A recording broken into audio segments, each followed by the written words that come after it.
Hey, cat, you got something to say? Kitch? Hi. What? Hi. No? Speak.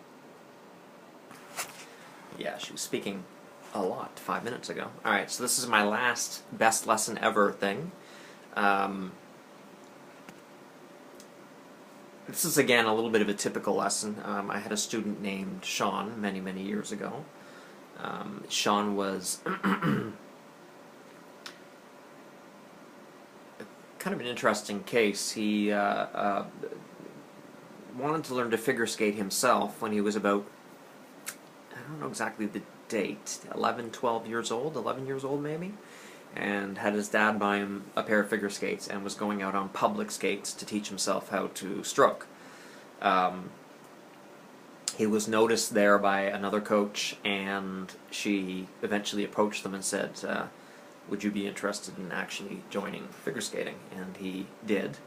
And then about a year and a half later, I started coaching him. Well, I coached him earlier than that, but I was his main coach a year later.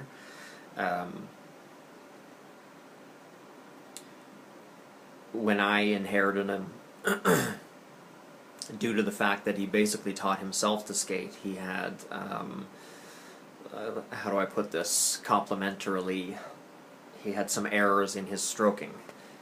Posture errors, pushing errors, extension errors, form errors, arms, back, feet, carriage, head position, everything was a little bit off. And even after a year or so of trying to fix it, I worked with the other coach, his previous coach, and both of us were trying to fix it, but there was a substantial oddness, awkwardness that we had to work with. So it became more of a project once he was my student. I considered this a priority to get him to actually learn to skate properly. And the fascinating thing was, unlike some of my skaters, he actually was interested in learning to skate properly. So we had this one lesson, the one lesson I remember, and I'm sure it wasn't the only time we did this. My lessons with him were kind of hit and miss, pretty much 50-50 as to, or let's say 25-25, as to being super, super productive, enjoyable, good lessons, and then super, super negative, argumentative, difficult lessons. But we had this one, and there was really no rhyme, no reason to it. I couldn't usually figure it out. A lot of times when I did fun, interesting, lighter lessons, that's when we didn't get along.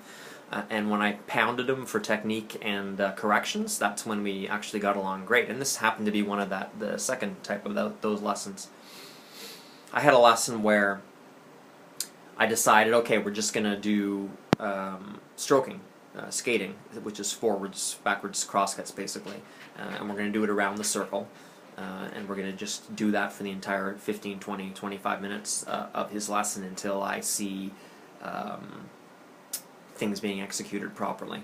And this is not usually not a particularly enjoyable lesson for kids, having them do crosscuts around and around and around the circle while I'm yelling corrections at them. Back arm up, front arm up, straighten your elbows, bend your knees, push down, get your hips forward, stop sticking your butt out, head up, look the right way, just a multitude of corrections as they're doing this. I really enjoy those kinds of lessons to a certain extent because I'm able to throw a whole lot of technical corrections, ideological corrections, improve their power, their speed, their form on everything they do in skating during one of these lessons. What struck me about this particular lesson is he, like I said, I was throwing corrections at him and he was absorbing them and making them. There was never, I've literally had people I've tried to do this lesson with and they'll go once around the circle and then stop and say, oh, this is boring, or this is hard, or I don't like this, and complain about having to learn to skate properly, which I've always found very odd for a skater to do. He didn't complain once the entire lesson. He just kept skating around the circle, around and around and around, trying to make all the corrections that I was telling him to do. And at some point during the lesson, I'm thinking it was 5 or 10 minutes in, I don't know if he was aware of this, but my correction stopped. And I kind of just watched him Now I do this occasionally. I'll pause to gather my thoughts and to figure out how to better formulate my opinions and better to get my instructions across to the skater. But this wasn't that. I don't know if he would have known the difference, but this was him doing essentially flawless, and I think it was back crosscuts he was doing around the circle. And I was watching it, trying to find corrections, trying to find things to fix, and there was just nothing to fix. It was really, really, and this is for people who know something about skating. This is a junior bronze level boy, so his the level of stroking that you would consider acceptable or good for his level is not very high. But this was virtually flawless, very, very strong stroking that I thought was really, really amazing. And I just kind of watched in.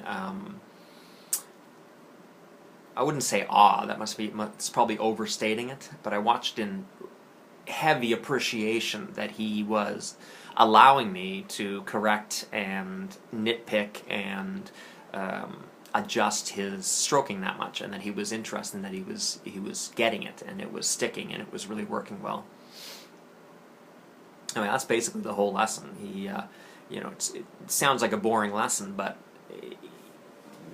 the impact is pretty important. If you have a skater that's willing to sit there and allow themselves to absorb corrections and try to correct corrections over and over and over and over again, and just kind of do repetitive things over and over and over and try to make it perfect, that's pretty awesome. I don't have a lot of skaters over the years that have been willing to and able to do that. He was one of the first. Now I know I did this. I've done this particular lesson, having them skate around the circle while I nag them about specific positions and really tiny adjustments just to try to get everything absolutely perfect. I've done it probably 100 times over the years, and I certainly remember a few people after Shawn who kind of reacted the same way, who really, really were into the lesson and into the corrections and wanted to have their skating more perfect, their crosscuts more perfect. But he was the first one. And the interesting thing about that lesson with him is he wasn't someone who was particularly into every lesson. There were lessons where he fought me tooth and nail on. But this stroking never seemed to be something that bothered him, and working on stroking and nitpicking stroking and trying to fine-tune the stroking never bothered him at all. It was something he was always open to working on, even on our best days. And I think later on when I was coaching him, whenever we had a lesson that wasn't going very well, I would just revert to working on stroking, speed, power, presentation, what do you call it, projection, and never a wasted lesson when you're working on that kind of stuff, because that can apply to absolutely everything else the skater does. Do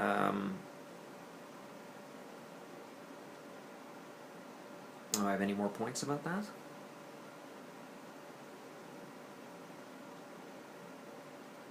Now, I guess the only point, and I don't think I emphasized it enough in this, is, that round that he was doing of perfect back crosscuts at a junior bronze level was,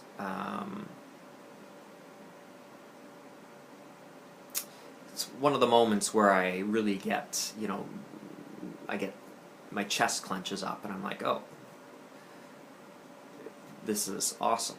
This is an amazing feeling that I've actually helped this skater become closer to perfection. It has paid off. It's really, really come together, and there's no, it's one of the biggest rushes in coaching. I don't really get rushes from people winning events or passing tests. I get them from accomplishing something in practice that we've been working on and fighting to solve over a long period of time. I think that's the common denominator in most of these lessons. Anyway, so that's the final good lesson. Bye.